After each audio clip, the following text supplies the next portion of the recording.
महाभारत का भयंकर युद्ध चल रहा था। लड़ते लड़ते अर्जुन रण क्षेत्र से दूर चले गए थे। अर्जुन की अनुपस्थिति में पांडवों को पराजित करने के लिए द्रोणाचार्य ने चक्रव्यूह की रचना की। अर्जुन पुत्र अभिमन्यु चक्रव्यूह भेदने के लिए उसमें घुस गया। उसने कुशलता पूर्वक चक्रव्यूह के 6 चरण भेद लिए, लेकिन 7वें चरण में उसे दुर्योधन, जयद्रथ जैसे 7 महारथियों ने घेर लिया और उस पर टूट पड़े। जयद्रथ ने पीछे से निहत्थे अभिमन्यु पर जोरदार प्रहार किया। वह वार इतना तीव्र था कि अभिमन्यु उसे सहन नहीं कर सका और वीर गति को प्राप्त हो गया। अभिमन्यु की मृत्यु का समाचार सुनकर अर्जुन क्रोध से पागल हो उठा। उसने प्रतिज्ञा की कि यदि अगले दिन सूर्यास्त से पहले उसने जयद्रथ का वध नहीं किया तो वह आत्मदाह कर लेगा। जयद्रथ भयभीत होकर दुर्योधन के पास पहुंचा और अर्जुन की प्रतिज्ञा के बारे में उसे बताया। दुर्योधन उसका भय दूर करते हुए बोला, चिंता मत करो मित्र, मैं और कौरव सेना तुम्हारी रक्षा करेंगे। अर्जुन कल तुम तक नहीं पहुंच पाएगा और उसे आत्मदाह करना पड़ेगा। अगले दिन युद्ध शुरू हुआ। अर्जुन की आंखें जयद्रथ को ढूंढ रही थी, किंतु वो कहीं नहीं मिला। दिन बीतने लगा। धीरे धीरे अर्जुन की निराशा बढ़ती गई। यह देखकर श्री कृष्ण बोले, पार्थ, समय बीत रहा है और कौरव सेना ने जयद्रथ को रक्षा कवच में घेर रखा है। इसीलिए तुम शीघ्रता से कौरव सेना का संहार करते हुए अपने लक्ष्य की ओर बढ़ो। ये सुनकर अर्जुन का उत्साह बढ़ा और वो जोश से लड़ने लगा, लेकिन जयद्रथ तक पहुंचना मुश्किल था। संध्या होने वाली थी।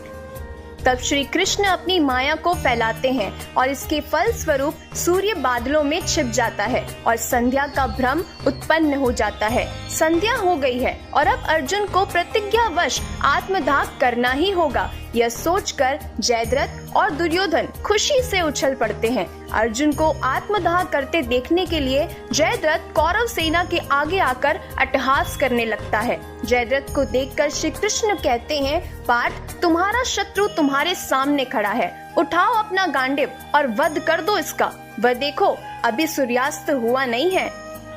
ये कहकर उन्होंने अपनी माया समेट ली और देखते ही देखते सूर्य बादलों से निकल आया। सबकी दृष्टि आसमान की ओर उठ गई।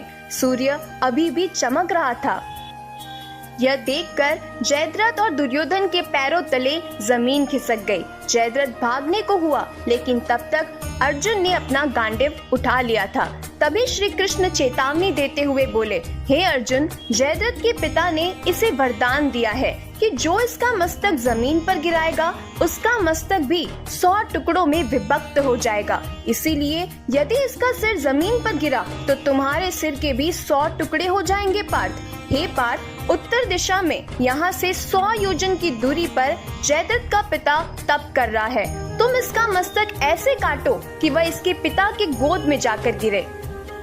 अर्जुन ने श्री कृष्ण की चेतावनी ध्यान से सुनी और अपनी लक्ष्य की ओर ध्यान लगाकर बाण को छोड़ दिया और उस बाण ने जयद्रथ का सिर धड़ से अलग कर दिया और उसका सिर सीधा जयद्रथ के पिता की गोद में जाकर गिरा। जयद्रथ का पिता चौंक कर उठा तो उसकी गोद में से सिर जमीन पर गिर गया और सिर के जमीन पर गिरते ही उनके सिर के भी 100 टुकड़े हो गए और इस तरह अर्जुन की प्रतिज्ञा पूरी हो गई। तो ये थी महाभारत में अर्जुन की प्रतिज्ञा से जुड़ी एक छोटी सी कहानी। मिलते हैं और भी नई धार्मिक कहानियों के साथ, ज्ञान भरी बातों के साथ। तब तक के लिए जीवन की इस खूबसूरत किताब को पढ़ना जारी रखिएगा।